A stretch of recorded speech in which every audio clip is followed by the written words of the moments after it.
আসসালামু আলাইকুম ওরহমতুল্লাহি ওবারাকাতু। আমার আপুরা ভাইয়ারা সবাই কেমন আছেন? আশা করি আল্লাহ তাআলার অশেষ রহমতে সবাই ভালো আছেন। আলহামদুলিল্লাহ আমরাও ভালো আছি।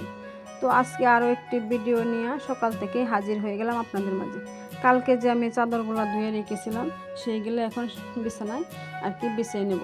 তো কালকে শুকাইছিল না, বেশি রোদ ছিল না, তো তাই আজকে রাত্রে ফ্যানের নিচে দিয়ে রাখছিলাম, তো শুকিয়ে গেছে। ভাবলাম যে সকালবেলায় চাদরগুলা বিছানায় বিছিয়ে দিই। তো আমি বিছানার চাদরগুলা বিছিয়ে এখন আমি ফার্নিচারগুলো মুছে নেব। কাঠের ফার্নিচার কয়েকদিন পর পর না মুছলে অনেক ময়লা জমে, আর গ্রামের বাড়িতে কিন্তু এমনি ধুলাবালিটা বেশি হয়ে থাকে।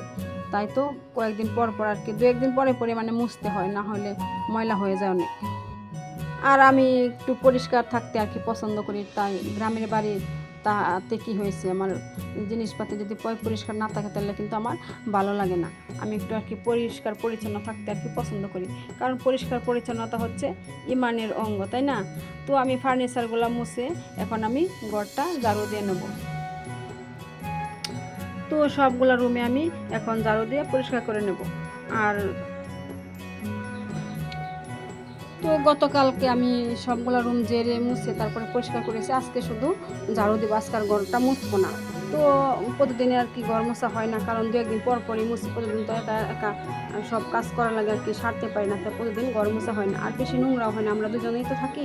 তো আর বেশি সকালবেলা কাজ কাম করে ঘর টর ঝাড়ু দেওয়ার অনেক কাজ করে নিয়েছি।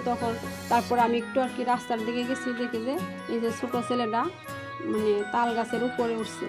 তাল গাছটা অনেক উঁচা, সেখানে ওইটায় যে তালের পাতাছে ছোটো ছোটো যে তাল না, তালের শ্বাস থাকে, সেগুলো পাতাছে বিক্রি করে লাগে। তো ভাবলাম এত ছোটো ছেলে এই তাল গাছের উপরে কেমনে উঠলো। বললাম কেমনে উঠলো রে সাগর? সে বললো যে আমি বাঁশ দিয়ে উঠছি, বাঁশ দিয়ে তারপরে তাল গাছে। তো দেখেন কতটা অসহায় হলে যে এত ছোটো একটা ছেলে তাল গাছের উপরে উঠে তাল পেরে তারপরে বিক্রি করে, কি করার, অভাবের সংসার করতেই হবে, তাই না? আর যে ছোটো নিচে দেখতেছেন কালো প্যান্ট পরা খালি গায়ে, ও কিন্তু ওর ছোটো ভাই। তো ওরা কিন্তু ছোটোর থেকে একটা না একটা কাজ করে তারপরে সংসারে চালায়। তো অভাবে পড়লে বোঝা যায় যে দুনিয়াটা কি। তো ও হচ্ছে অনেক সময় অনেক কাজ করে। আমি আরও 5 বছর আগে থেকে দেখি যে ও কিছু না কিছু একটা করে, লেখাপড়া তো করতে পারে না অভাবের কারণে। তো কখনো আছে ডিম বিক্রি করে সিদ্ধ করে, তো কখনো বাদাম বিক্রি করে, আর কখনো হচ্ছে বিল থেকে শাপলা উঠে সেগুলা বাজারে নিয়ে বিক্রি করে। এভাবেই করে ওদের দিনটা চলে। আর কখনো রোজা আসলে বুট সিদ্ধ করে বেছে। তো এগুলাই করে, কি করব। ছোটো ছোটো 3 ভাই, বাপ হলো অসুস্থ, কি আর করা, সংসারে হাল তো ধরতে হবে। ছোটো থেকে ওরা ইনকাম করে ওদের যা খরচ হয় লাগে সেগুলা ওরাই চালায়। তো ওদের জন্য সবাই দোয়া করবেন, ওরা যেন ভবিষ্যতে কিছু একটা করে খাইতে পারে। তো আমি সব কাজ কাম শেষ করে বিকালের দিকে তো আমি যাচ্ছি বাজার করে লেগে। তো বাজার থেকে কি কি আনি সেগুলো আজকে আপনাদের সাথে শেয়ার করবো। তো আমি বাজার থেকে চলে আসছি, আর বাজার করে নিয়ে আসছি। তো এখানে অনেক রকমের বাজার আছে, তো আমার ভিডিওটা যদি ভালো লাগে সবাই একটি লাইক দিবেন, আর আমার চ্যানেলটা সাবস্ক্রাইব করে আমার পাশে থাকবেন। এখানে আছে হচ্ছে তেজপাতা, তারপরে হচ্ছে শুকনো মরিচ, আর যে দারুচিনি, অনেক রকমের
সবাই ভালো থাকবেন। আচ্ছা।